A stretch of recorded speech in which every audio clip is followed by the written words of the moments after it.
What do we really know about death? For a lot of people, the afterlife is a question they'd rather not ponder. But for others, it's something they think about constantly. What happens after we die? Is there such a thing as an afterlife? And if so, what does it have in store for us? It's hard to say. There have been lots of stories over the years from people who claim to have had near-death experiences. But most of these are subjective and can't be proven or disproven. However, there was one man whose experience was both terrifying and unforgettable. He knew he was dead. And when he woke up in the hospital, he tried to tell everyone around him that he'd seen the face of God and that he shouldn't be alive. Well, you might want to sit down for this story because it's quite a wild ride. This is Afterlife. Peter Sellers was born on September 8, 1920 in South Africa. His father worked as a farmer and his mother was a homemaker. He grew up on the family farm with 5 siblings. Life wasn't always easy, but it was good enough for Peter. All that changed in 1937, when Peter was just 16 years old. The country was in the middle of the Second Boer War, and Peter's life was hanging in the balance. On February 6, 1937, at about 1:30 p.m., Peter was driving his tractor across a field on his family's farm. Suddenly, he heard a loud boom. An artillery shell had landed right where he was just a second before. When he looked over, he saw another artillery shell heading right for him. Peter jumped off the tractor and dove into a trench, but that didn't help. The shell hit the trench and blew it apart. Peter was seriously wounded. His foot was blown clean off, and there was no sign of life. His family later went to collect his body, and they were devastated. Peter Sellers was dead. But wait a minute, this is supposed to be a story about someone who came back to life. So what happened? Well, according to Peter, when he died, he found himself suddenly floating upwards out of his body.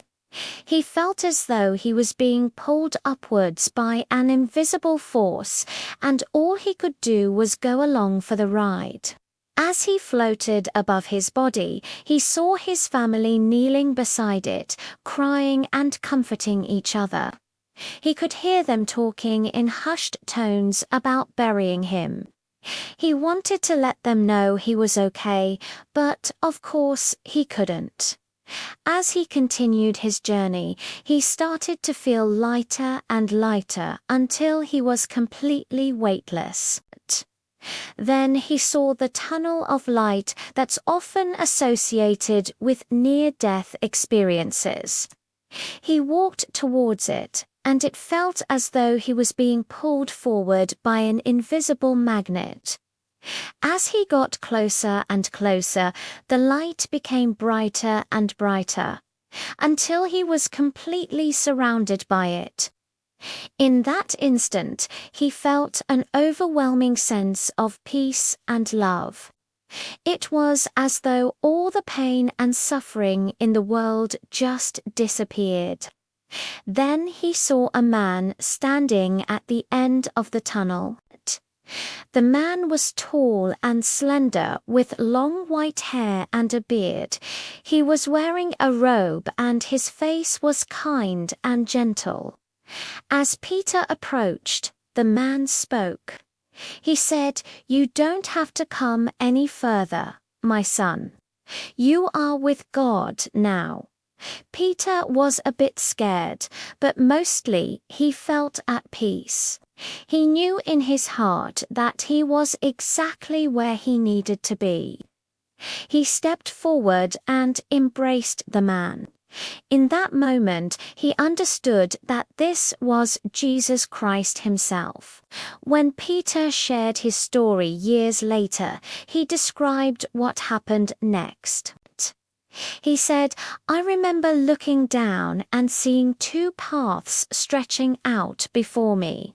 One path was dark and gloomy, and the other was filled with light and happiness.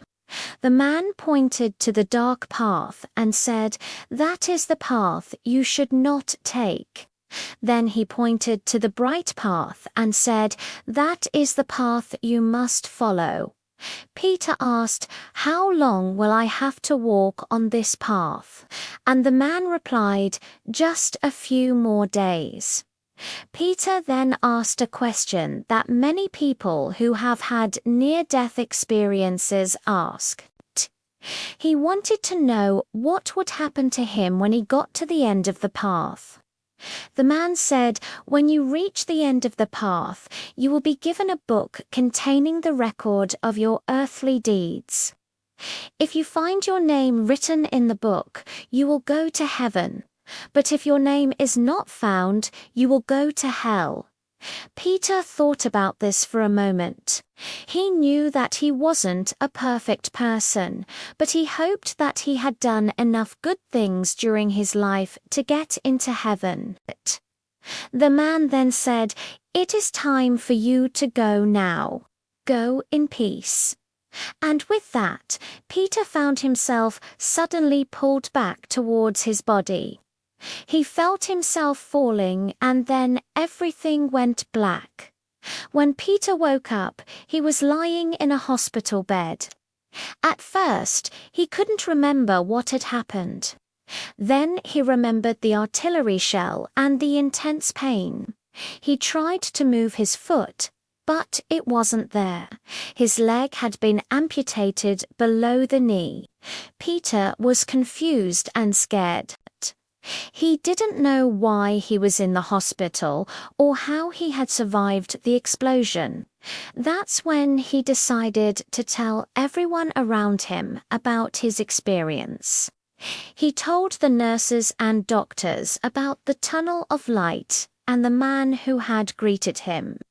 He told them how he had seen his family mourning over his body and how he had followed a path to heaven.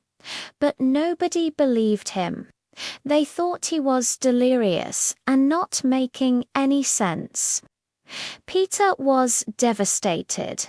He knew what he had seen and experienced, but no one believed him.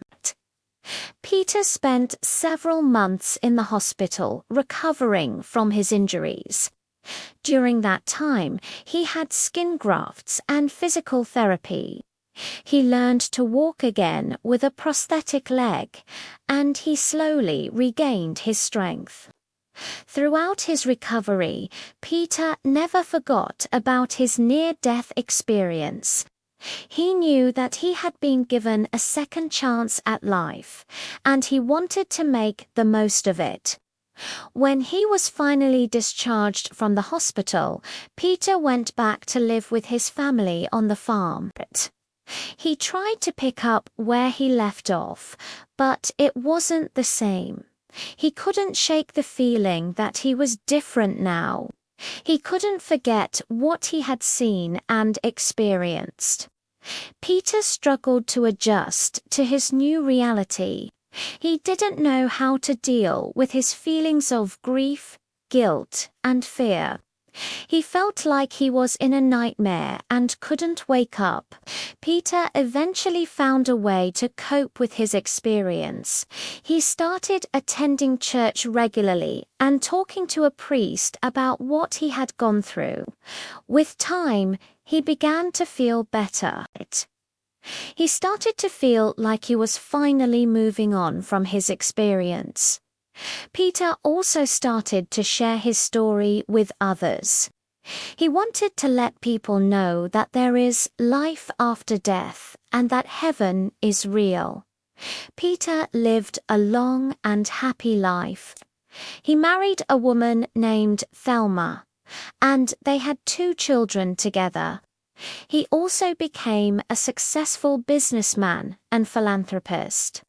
He used his money to help others and make the world a better place. Throughout his life, Peter never forgot about his near-death experience. He knew that he had been given a second chance at life, and he wanted to make the most of it. Peter Sellers passed away peacefully in his sleep on May 22, 2005. He was 84 years old when his family and friends gathered to say goodbye. They knew that he was in a better place now. They knew that he was finally home. Near-death experiences are strange and mysterious. We don't know exactly what happens when we die, but we do know that life is precious. We should cherish every moment we have and never take it for granted. Peter Sellers' story is a reminder of that. It's a story of hope, faith, and the power of the human spirit. It's a story that has touched millions of people around the world and will continue to do so for generations to come. So, what do you think about Peter Sellers' story? Do you believe that there is life after death? Let us know in the comments below.